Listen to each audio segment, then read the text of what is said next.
வராகித்தாயின் சக்தி வாய்ந்த சத்திய வாக்கை தருவதற்காக உன் வாசல் வந்திருக்கிறேன்.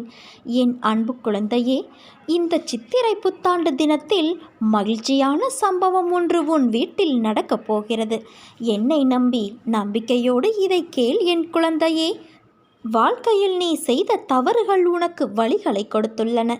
உன் தவறுகளிலிருந்து பாடம் கற்றுக்கொண்ட அனுபவங்களை மனதில் கொண்டு மீண்டும் இது போன்ற ஒரு தவறை எந்த சூழ்நிலையிலும் செய்யாமல் இரு. வாழ்க்கையில் எல்லாவற்றிற்கும் உணர்ச்சி வசப்படுதல், அழுதல் ஆகியவைகளால் உனக்கு எந்த வகையிலும் அது உதவி செய்யாது. நீ வாழ்க்கையில் இவற்றை கடந்து எவ்வாறு முன்னோக்கி செல்வது என்பதை குறித்து சிந்தித்து செயல்படு. அதற்காக தேவையில்லாத வழியில் செயல்பட நினைக்காதே. குறுக்கு புத்தி சுயநலமானது, விரைவில் துன்பத்தை கொடுக்கக்கூடியது.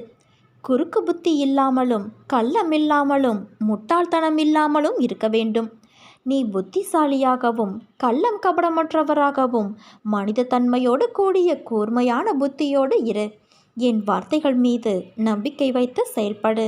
நீ நிச்சயம் தடைகளை தகர்த்து வெற்றியடைவாய் குழந்தையே. வாழ்க்கையில் சில நிகழ்வுகள் மனதை ரணப்படுத்தும். சில நிகழ்வுகள் மனதிற்கு வருடலான சந்தோஷத்தையும் நிம்மதியையும் கொடுக்கும்.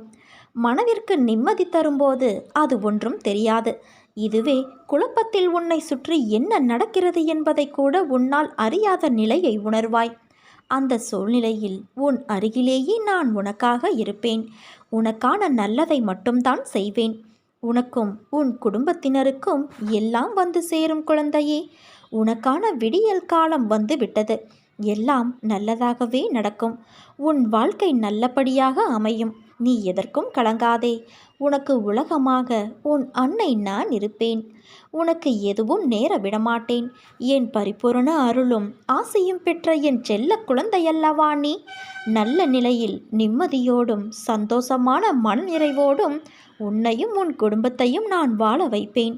நம்பிக்கையோடு கூடிய பொறுமையாக காத்து கொண்டு இரு. என் அருகில் நீ எப்போதுமே இருப்பாய். பயப்படாதே. ஒருவருக்கு நாம் செய்யும் நன்மையும் தீமையும் நமக்கும் நம் அடுத்த தலைமுறைக்கும் வரும் என்பதால் எவருக்கும் தீமை செய்யாமல் நன்மை செய்தால் வாழ்க்கை ஒளிமயமாகும். பிறர் உழைப்பில் ஆதாயம் தேடுவதை விட சொந்த உழைப்பில் கிடைக்கும் வெற்றியே என்றும் நிலைக்கும்.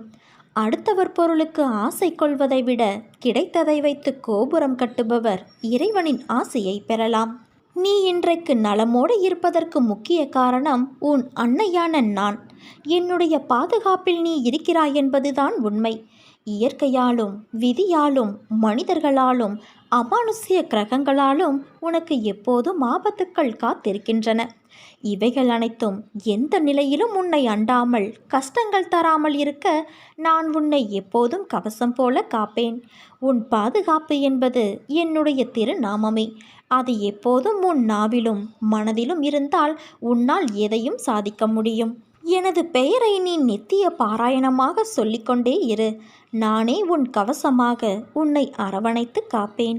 ஒவ்வொருவரும் வாழ்க்கையில் நடக்கும் பிரச்சனைகளை எதிர்கொண்டு போராடி வருகிறார்கள்.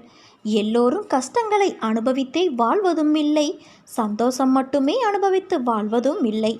துன்பங்கள் எவ்வளவு வந்தாலும் அதை மனதிற்குள் எடுத்து செல்லாதே, வலிக்கும். சந்தோஷம் எவ்வளவு வந்தாலும் அதை தலைக்கு எடுத்து செல்லாதே, அது தலைக்கணத்தை கொடுத்து குனிய வைக்கும். உப்பும் சர்க்கரையும் பார்க்க ஒரே நிறம்தான், ஆனால் அதன் சுவை மாறுபடுகிறதல்லவா? அதே போலத்தான் இன்பமும் துன்பமும் இரண்டும் ஒன்றுதான்.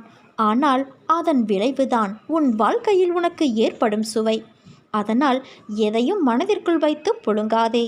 அது உன்னை மேலும் அழுத்தும். அது உன்னை நிம்மதியாக வாழ விடாது. அதனால் என்றும் என் பிள்ளையான நீ நிம்மதியோடு இருக்கவே உன் அன்னையான நான் ஆசைப்படுகிறேன். நிச்சயம் நல்ல வாழ்க்கை உனக்கு அமையும் என் குழந்தையே. எதிர்காலம் உனக்கு பொற்காலமாக அமையும். நீ நம்பிக்கையோடு இரு, நல்லதே நடக்கும். உன் வராகித்தாய் நான் இருக்க கவலை எதற்கு உனக்கு?